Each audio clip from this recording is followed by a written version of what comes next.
ಕೇಂದ್ರ ಹಾಗೂ ರಾಜ್ಯ ಕೃಷಿ ಇಲಾಖೆ, ಕೃಷಿ ವಿಜ್ಞಾನ ಕೇಂದ್ರ ವಿಜಯಪುರ, ಕೃಷಿ ವಿಶ್ವವಿದ್ಯಾಲಯ ಆತ್ಮ ಯೋಜನೆ ವಿಜಯಪುರ ಮತ್ತು ರೈತ ಸಂಪರ್ಕ ಕೇಂದ್ರ ಮನಗೂಳಿ ಹಾಗೂ ಇತರೆ ಇಲಾಖೆಗಳ ಸಹಯೋಗದಲ್ಲಿ ವಿಕಸಿತ ಕೃಷಿ ಸಂಕಲ್ಪ ಅಭಿಯಾನ 2025 ಹಾಗೂ 2025-26ನೇ ಸಾಲಿನ ಮುಂಗಾರು ಹಂಗಾಮಿನ ಬೀಜ ಪರೀಕ್ಷೆ ಮಾದರಿಯ ವರದಿ ಬೀಜೋಪಚಾರ ಆಂದೋಲನ ಕಾರ್ಯಕ್ರಮ ಬಸವನ ಬಾಗೇವಾಡಿ ತಾಲೂಕಿನ ಮನಗೂಳಿ ಪಟ್ಟಣದ ರೈತ ಸಂಪರ್ಕ ಕೇಂದ್ರದಲ್ಲಿ ಜರುಗಿತು.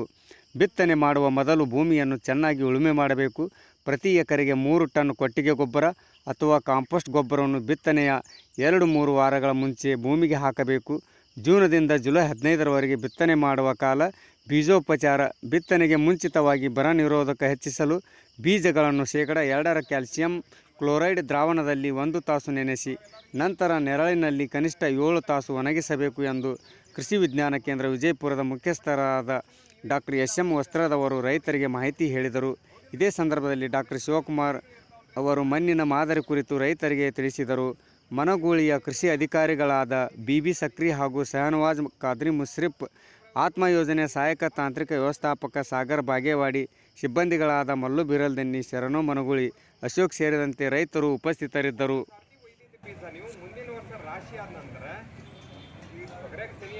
ನಾವು ಜೋಳದಾಗ ಏನು ಮಾಡ್ತಿದ್ದೀವಿ ರೀ, ಚಲೋ ತೆನಿ ನೋಡಿಸಿ ಆರಿಸಿ ಹಿಡ್ಕೊತಿದ್ರಿ. ನಾವು ತೊಗರ್ಯಾಗ ಏನದಲ್ರಿ, ಕಾಳ ಕುಡಿಸ್ತಿರ್ಲ, ಕುಡಿಸಿದ ಚಾಣಿಗೆ ಹಾಕಿರೋದು. ಚಾಣಿಗೆ ಹಾಕಿಂದ ಇದು ಎಟ್ಟದ ನಿಮ್ಗೆ ನಾಟಿ ಎಟ್ಟ ಬರ್ತದೆ ನೋಡ್ಬೇಕಾಗ್ಯದ, ಹೌದಿಲ್ರಿ?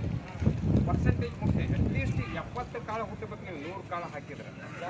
ಅಂದ್ರೆ ಇದು ನಿಮ್ಗೆ ಏನಾಗ್ತದಲ್ರಿ, ಒಳ್ಳೆಯ ತಳಿ ಅಂತ ನಾವು ಹೇಳ್ತೀವಿ. ಬಿತ್ತಲಿಕ್ಕೆ ಉಪಯೋಗ ಅಂದ್ರೆ ಸರ್ಕಾರದ ನಿಯಮ ಪ್ರಕಾರ ಅದು ಅಷ್ಟು 70 ಹುಟ್ಟಬೇಕು.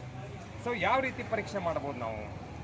ಸೊ ನಿಮ್ಮ ಮನ್ಯಾಗ ನ್ಯೂಸ್ ಪೇಪರ್ನಾಗೂ ಮಾಡ್ಬೋದು. ನೀವು ನ್ಯೂಸ್ ಪೇಪರ್ ಇರ್ತಲ್ರಿ, ಐತಲ್ರಿ ನ್ಯೂಸ್ ಪೇಪರ್ ಐತಿತ್ತಂದ್ರೆ ಹೇಳ್ತಿದ್ದೆ ನಿಮ್ಗೆ 4 ಮಡಿಕೆ ಮಾಡಿರಿ, ಅದ್ರಾಗ ಒಂದು ಸ್ವಲ್ಪ ನೀರು ಹಾಕಿ ಹಿಂಗೆ ಮಾಡಿ ಪೂರ ನೆಂದು ಬಿಡ್ತದೆ ಪೇಪರ್. ಆಮೇಲೆ ನೀರು ಒಳಗಿಂದೆಲ್ಲ ಹೊರಗೆ ಚೆಲ್ರಿ. ಚೆಲ್ಲಿ ಅದು ಏನು ಪೇಪರ್ ಇರ್ತಲ್ರಿ, ಅದ್ರಾಗ ಕಾಳ ಹಿಂಗೆ ಸಾಲು ಗುಂಟ ಅಂದ್ರೆ ಹಿಂಗೆ ಕಾಳು ಇರ್ತದಲ್ರಿ, ಹಿಂಗೆ ಸಾಲು ಗುಂಟ ಇಡ್ಬೇಕ್ರಿ. ಹತ್ತಿರದೊಂದು ಸಾಲು ಮಾಡಿರಿ ಅಂದ್ರೆ ಹಿಂಗೆ ಸಾಲು ಗುಂಟ ಹಿಂಗೆ 10 ಸಾಲು ಮಾಡಿದರೆ 100 ಕಾಳು ಕುಂದಿರ್ತಾವೆ. ಸೊ 100 ಕಾಳಿನಲ್ಲಿ ಅದನ್ನು ಮಡಿಚಿ ಪೇಪರ್ ನೀರು ಚಿಮ್ಕಿಸೋದು, ಹಿಂಗೆ ಪೇಪರ್ ಮಡಿಚಿ ಅದಕ್ಕೊಂದು ಮ್ಯಾಗ ರಬ್ಬರ್ ಬ್ಯಾಂಡ್ ಹಾಕಿ ಇಟ್ಟರಂದ್ರೆ ದಿವಸ ಅದಕ್ಕೊಂದು ಸ್ವಲ್ಪ ನೀರು ಚಿಮ್ಕಿಸ್ಬೇಕು ತಂಪಿರುವಾಗಿ. ಒಂದು 4 ಅಥವಾ 5ನೇ ದಿವಸಕ್ಕೆ ನಿಮ್ಗೆ ನಾಟಿಗೆ ಬರ್ಲಿಕ್ಕೆ ಸ್ಟಾರ್ಟ್ ಆಗ್ತಾವೆ. ಸೊ 6ನೇ ದಿವಸಕ್ಕೆ ಇದೈತಲ್ಲ ಹಿಂಗೆ ಮಡಿಚಿದ್ದಿರ್ತಲ್ರಿ, ಇದು ಪೂರ್ತಿ ಪೇಪರ್ ಇದ್ರಾಗ ಇಲ್ಲಿ ನೀರು ಹಾಕ್ಬೇಕು. ಸ್ವಲ್ಪ ತಳಗೆ ನೀರು ಹಾಕಿ ಹಿಂಗೆ ಮಾಡಿದ್ರೆ ಪೂರ ತ್ಯಾವ ಆಗಿಬಿಡ್ತದೆ, ನೀರು ಹೊರಗೆ ಬರಕ್ಕೆ ಬಿಡೋದು. ಆಮೇಲೆ ಇದ್ರ ಮ್ಯಾಗ ಏನದ ಕಾಳು ಹಾಕ್ಬೇಕು. ಹಸಿದಾಗ ಕಾಳು ಹಿಡ್ಕೋತಾವು, ಹೌದಿಲ್ಲ? ಪೇಪರ್ ಹಸಿದ್ದ ನೀವು ಓಡಾಡಲ್ಲ ಇವು. ಸೊ ಅದು ಈಗ ಓಡಾಡ್ತದೆ. ಆಮೇಲೆ ಹಿಂಗೆ ಏನಂತಲ್ರಿ ಮಡಿಚಿ, ಸೊ ಈ ಕಡೆ ಒಂದು ಸ್ವಲ್ಪ ಈ ಕಡೆ ಒಂದು ಸ್ವಲ್ಪ ಪ್ಯಾಕ್ ಮಾಡಿ ಒಂದು ರಬ್ಬರ್ ಬ್ಯಾಂಡ್ ಹಾಕಿಟ್ಟು ದಿವಸಕ್ಕೆ ನೀರು ಉಳ್ಕೊತಿದ್ರೆ 4 ಅಥವಾ 5ನೇ ದಿವಸಕ್ಕೆ ನಿಮಗೆ ಮೊಳಕೆ ಬರ್ತದೆ. ಎಷ್ಟು ಮೊಳಕೆ ಬಂದವು ನೋಡ್ಬೇಕು. 100ರಾಗ 70 ಮ್ಯಾಗ ಬಂದ್ರೆ ಭಾಳಷ್ಟು ಒಳ್ಳೆ. ಯೂಶ್ವಲಿ 90 ಮ್ಯಾಗ ಇರ್ತಾವ್ರಿ ಎಲ್ಲ, ಬಟ್ ಅಟ್ಲೀಸ್ಟ್ 70 ಬರ್ತದೆ. ಸೊ ನಿಮ್ಮ ಮನೆಯಾಗೆ ನೀವು ಬೀಜ ಪರೀಕ್ಷೆ ಮಾಡಿ ನೋಡಿ ಕಾಳು ಚೆನ್ನಾಗಿತ್ತಂದ್ರೆ ಕಣಿಗೆ ಹಾಕಿ ತೊಗೊಂಡು 3 ವರ್ಷದವರೆಗೆ ಉಪಯೋಗ ಮಾಡಿ. 90% ನೋಡ್ರಿ, 90 ಮ್ಯಾಗ ಒಂದರ ನೋಡ್ರಿ ಖುಷಿ ಹೋಗಿದ್ದು ಯಾವ ಹೆಸರಿನಾಗೂ ಇಲ್ಲ, ಇದ್ರಾಗೂ ಇಲ್ಲ. ಹೈಬ್ರಿಡ್ ವೆರೈಟಿ ಇರೋದಲ್ರಿ. ಒಂದು 2-3 ವರ್ಷ ನೀವು ಉಪಯೋಗ ಮಾಡಿದ್ರೆ ನಿಮ್ಗೆ ಒಂದು ಸ್ವಲ್ಪ ಏನು ಸಂಶಯ ಇರ್ತದೆ, ಯಾಕೋ ಇಳುವರಿ ಬರ್ತಾ ಇಲ್ಲ ಅಂತೇಳಿ ಚೆಕ್ ಮಾಡಿ ನೋಡಿಕ್ಕೆ ಈ ರೀತಿ ಮಾಡಿ. ಇವೆಲ್ಲ ವೆರೈಟಿ ಇರು. ಇನ್ನು ಬೀಜೋಪಚಾರ ನಾವು ರೈತರಿಗೆ ಭಾಳಷ್ಟು ಹೇಳ್ತೇವೆ, ಬೀಜೋಪಚಾರ ಮಾಡಿರಿ. ಹೆಂಗೆ ಮಾಡ್ಬೇಕಪ್ಪ ಬೀಜೋಪಚಾರ? ಈ ಟೈಪ್ ಒಂದು ತಾಡ್ಪತ್ರಿ ನಿಮ್ಮ ಬೀಜ ಇರ್ತಲ್ರಿ, ತೊಗರಿ ಬೀಜ ಆಗಲಿ, ಆಮೇಲೆ ಬುಟ್ಟಿನ ಇತಿಹಾಸ ಬುಟ್ಟಿ ಆದ್ರೆ ಭಾಳ ಬೆಸ್ಟ್. ಸೊ ಈ ಬುಟ್ಟಿಯಾಗಿ ನೀವು ಬೀಜ ಹಾಕ್ಬೇಕು. ಅನ್ರಿ ಬರ್ರಿ ಒಂದು ಸ್ವಲ್ಪ ಬಂದು ಮತ್ತೆ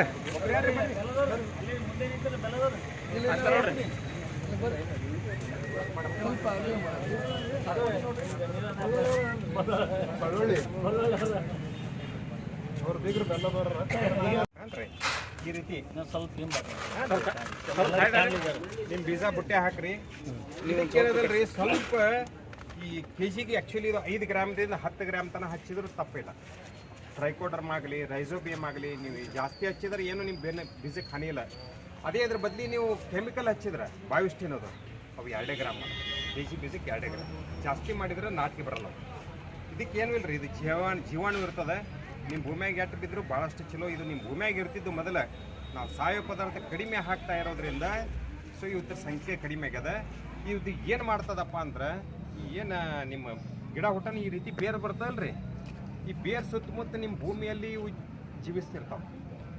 ಸೊ ನಿಮ್ಮ ಬೇರಿಗೆ ಸಮೀಪ ಯಾವುದೇ ಕೆಟ್ಟ ಶಿಲೀಂಧ್ರ ಬರಲಾರ್ದ ಹಾಗೆ ನೋಡ್ಕೋತಾವೆ. ಅವುಗಳ ಇದಕ್ಕೆ ಒಂದು ಟ್ರೈಕೋವಿರಿಡಿನ್ ಅಂತೇಳಿ ಒಂದು ಟಾಕ್ಸಿನ್ ರೀ, ಅಂದರೆ ವಿಷಕಾರಿ ವಸ್ತು ಬಿಡುಗಡೆ ಮಾಡ್ತದೆ ವಿರಿಡಿನ್ ಅಂಥೇಳಿ. ಆ ವಸ್ತು ಏನದಲ್ರಿ ಇಲ್ಲಿ ಯಾವುದೇ ಬೇರೆಯಾದ ಸಮೀಪ ಬರಿಸ್ಕೊಡಲ್ಲ. ಸೊ ಈ ರೀತಿ ನಿಮ್ಗೆ ಹೆಲ್ಪ್ ಮಾಡ್ತದೆ. ಸೊ ಈ ಟೈಪ್ ಬೀಜ ಹಾಕ್ರಿ, ಮ್ಯಾಗ ಒಂದು ಸ್ವಲ್ಪ ಪುಡಿ ಹಾಕಿದ್ರದ್ದು ಅಂದ್ರೆ 1 kg ಬೀಜಕ್ಕೆ 5 ರಿಂದ 10 ಗ್ರಾಮ್ ಹೋಗ್ಬೇಕು. ನಿಮ್ದು ಏನಾರ ಕಡ್ಡಿ ಡಿಬ್ಬಿ ಇತ್ತಂದ್ರೆ 2 ಕಡ್ಡಿ ಡಿಬ್ಬಿಲಿ 2 ಸರ್ತಿ ಹಾಕೊಂಡ್ಬಿಡ್ರಿ. ಏನಾಗಲ್ಲ, ಹಾನಿ ಏನಾಗಲ್ಲ, ಮತ್ತೆ ಹೆಚ್ಚಾದ್ರೂ ತಪ್ಪೇನಿಲ್ಲ. ಇನ್ನೂ ಹೆಚ್ಚಿಗೆ ಹಾಕೋ ನಿಮ್ಮಲ್ಲಿ ಜೀವಾಣು. ಏನು ಕೆಮಿಕಲ್ ಅಲ್ಲ, ಜೈವಿಕ ಗೊಬ್ಬರ. ಸೊ ಸ್ವಲ್ಪ ಇದಕ್ಕೆ ಬೆಲ್ಲದ ನೀರು ಹೊಡಿಬೇಕು. ಬರೀ ನೀರಾದ್ರೆ ಏನಾಗ್ತದ್ರಿ, ಒಣಗಣ ಇದು ಪುಡಿ ಒಂದು ಕಡೆ ಹಾಕದ, ನಿಮ್ಮ ಬೀಜ ಒಂದು ಕಡೆ ಹಾಕೋ. ಸ್ವಲ್ಪ ಜೇಪಿಸ್ಬೇಕಂದ್ರೆ ಬೆಲ್ಲದ ನೀರು ಅಥವಾ ಅಂಟು ನೀರು ಆಗ್ಬೇಕು. ಅಂತ ಅಷ್ಟು ಅಂಟು ನೀರು ಹಾಕಿ, ಅಂಟು ನೀರು ಹಾಕಿ ಸ್ವಲ್ಪ ಹಿಂಗೆ ಕೈಲಿ ತಿಕ್ಕಿ ಬಿಡ್ರಿ. ಸ್ವಲ್ಪ ಪ್ಲಾಸ್ಟಿಕ್ ಹಾಕೋರಿ ಕೈಗೆ, ಯಾಕಂದ್ರೆ ಪಟಕನ ಏನಾರ ತಿಂತಿರ್ತೀರಿ ನೀವು ಹೊಲ್ದಾಗ, ಸುಮ್ಮಿರೋದು ನೀವು. ಅದಕ್ಕೆ ಎಲ್ಲಿ ಅಡಿಯಂಗೆ ಹಾಕೊಂಡ್ಬಿಡ್ತೀರಿ ಕಡಿಮೆ. ಅದಕ್ಕೆ ಸ್ವಲ್ಪ ಹಿಂಗೆ ಕೈಲಿ ತಿಕ್ಕಿ ನೆಳ್ಳಾಗ ಒಣಗಿಸಿ ಬಿತ್ತಲಾಕ ಉಪಯೋಗ ಮಾಡ್ಕೊಂಡ್ರಿ ಏನೂ ಆಗಲ್ಲ. ಈಗ ನೀವು ಏನಾದರೂ ಬರೀ ನೀರು ಹಾಕಿದ್ರೆ ಈ ಟೈಪ್ ಇದು ಪುಡಿ ಒಂದು ಕಡೆ ಆಗಿಬಿಡ್ತದೆ. ಒಣಕಾಳಿಗೆ ಚಂದ ಬೀಳ್ತದೆ ಕಾಳ, ಹಸಿದಿತ್ತು ಸ್ವಲ್ಪ ಹಿಡ್ಕೋತಾರೆ. ಸ್ವಲ್ಪ ಅಂಟ ನೀರು ಮಾಡಿ. ಸೊ ಇವಿಷ್ಟು ನಿಮ್ಗೆ ಹೇಳೋ ಮಾಹಿತಿ. ಇದಲ್ಲದೆ ನಿಮ್ಗೆ ತೊಗರಿ ಬೀಜ ಈಗ ಕೃಷಿ ಇಲ್ಲಿ ಕೊಡ್ತಾ ಇದ್ದಾರೆ, ನಮ್ಮಲ್ಲಿ ಅದಾವೆ. ದಯವಿಟ್ಟು ಒಳ್ಳೆಯ ತಳಿಗಳನ್ನು ಬಿತ್ತರಿ. ಆಮೇಲೆ 4 ಫೂಟಿನ ಸಾಲು ಮಾಡಿರಿ ಮಿನಿಮಮ್.